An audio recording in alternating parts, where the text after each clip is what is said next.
تو پاکستان جو ہے نا وہ اس کو لازماً اس بات کی تشویش ہوگی، کیونکہ جب انڈیا اس طرح کی چیزیں خریدتا ہے، جنگی طیارے ہو گئے ہیں، میزائل ٹیکنالوجی اور دوسرے ٹیکنالوجی کی، تو اس سے یقیناً جو خطہ ہے اس میں بدامنی کی جو خدشات ہیں وہ بڑھ جاتے ہیں، کیونکہ آپ نے دیکھا ہوگا کہ اس خطے میں انڈیا کی جو پالیسی رہی ہے یا انڈیا کا جو کردار ہے وہ ایک غنڈے کی ہے، اور اس کے لیے جو ہمارے سینئر صحافی ہے باقر سجاد سید صاحب، اس نے اس کے لیے ایک بڑا اچھا ٹرم یوز کیا تھا کہ انڈیا جو ہے امریکن انڈیا کو اس طرح دیکھ رہے ہیں جیسے ایک علاقے کا ایک ایس ایچ او ہوتا ہے۔ میں نے خود دو تین سوالات جو ہیں ہمارے سینئر صحافی، رائٹر بھی ہیں، انویسٹیگیٹو جرنلسٹ ہیں، مجاہد حسین صاحب، ان سے میں نے پوچھا، تو میں نے کہا کہ پاکستان کے لیے کیا خدشات ہو سکتے ہیں۔ انہوں نے مجھے بتایا کہ بنیادی طور پر امریکہ کی پوری تاریخ جو ہے وہ ایک وار مشین کی رہی ہے، وہ ہمیشہ جنگ سے متعلقہ سفارتکاری چلاتا ہے، اس کے بیشتر مشن اور پالیسیاں اسی مقصد کے گرد گھومتی ہیں کہ وہ اپنی جنگی ٹیکنالوجی اور اس سے منسلک مصنوعات دوسرے ممالک کو بیچیں۔ وہ مزید بتاتے ہیں کہ امریکہ اچھی طرح جانتا ہے کہ بھارت اور پاکستان دو قدیمی حریف ہیں اور یہ خطہ ہتھیاروں کی ایک بڑی مارکیٹ ہے۔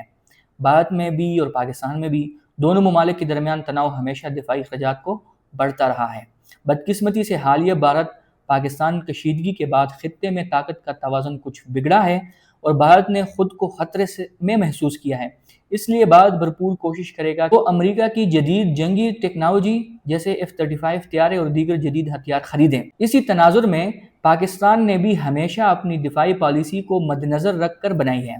جیسے ماضی میں جب بھارت نے فرانس سے MiG-29 طیارے خریدے تو ہم نے BF-16 خریدنے کا فیصلہ کیا۔ اسی طرح ہم نے اپنے بجٹ کا بڑا حصہ دفاع پہ خرچ کرتے آئے ہیں،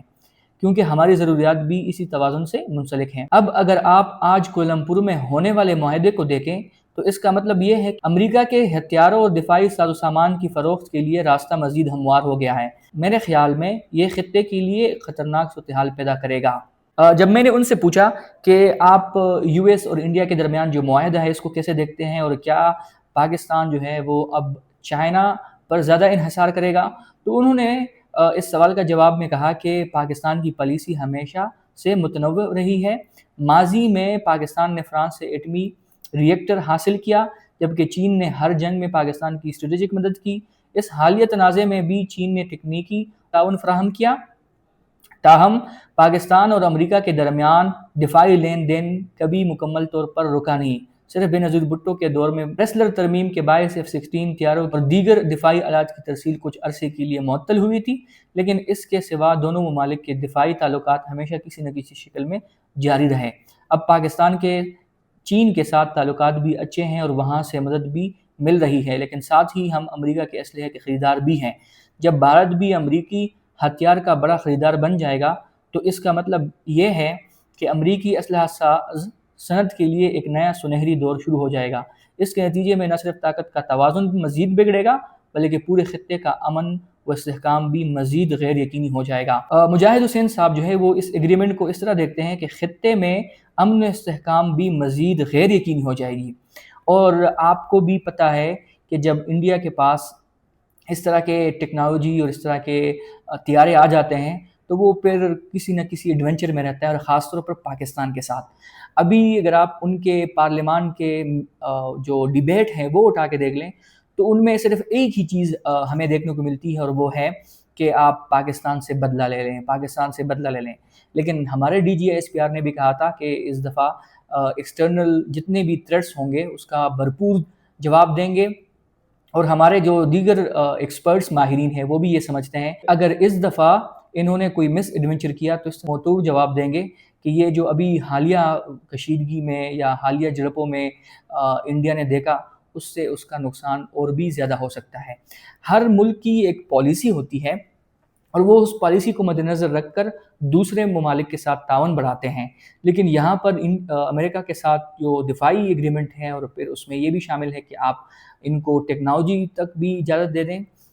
وہ ٹیکنالوجی بھی حاصل کر سکتے ہیں، اور اس کے علاوہ جو آپ کے جنگی طیارے ہیں وہ بھی جدید جنگی طیارے وہ بھی خرید سکتے ہیں۔ اور ظاہری بات ہے جب وہ جنگی طیارے خریدیں گے تو ان کو تھریٹ کہاں سے ہیں؟ کہیں اور سے نہیں ہے، اور وہ اپنے آپ کو ایک بولنگ سٹیٹ کے طور پر پیش کرنا چاہ رہے ہیں کہ ہمارے پاس ٹیکنالوجی ہے، لیکن جب انہوں نے 2019 میں، مجھے یاد پڑتا ہے کہ جب نریندر مودی صاحب نے کہا تھا کہ ہمارے پاس رافیل نہیں ہے، اگر رافیل ہوتے تو آج ہمارا رزلٹ کچھ اور ہوتا، جب پاکستان نے ان کا ایک جہاز گرایا تھا، ان کے پائلٹ کو پکڑا تھا اور پھر امن کے لیے وہ پائلٹ واپس کیا تھا، اور ان کو ہم نے چائے بھی پلائی تھی۔ مزے کی بات یہ ہے کہ ہم نے ان کی صحیح مہمان نوازی کی اور ان کو پھر امن کے یہ پیس جیسچر میں ان کو انڈیا واپس بھیج دیا۔ انڈیا نے اس کا ایک غلط تاثر لیا، اور ہم پاکستانی ہر وقت ان کو کہتے تھے کہ ہماری جو امن کی خواہش ہے اس کو کمزوری نہ سمجھے۔ پھر انڈیا نے بزدلانہ حملہ کیا، پاکستان کے اندر مساجد اور سویلین آبادی کو نشانہ بنایا۔ اس کے نتیجے میں پاکستان نے بھرپور جواب دیا اور ان کے طیارے بھی گرائے، اور ان کے جو آرمی کے کیمپس تھے ان کو بھی تباہ کیا۔ لیکن ابھی جو حالیہ دفاعی ایگریمنٹ ہوا ہے یہ واقعی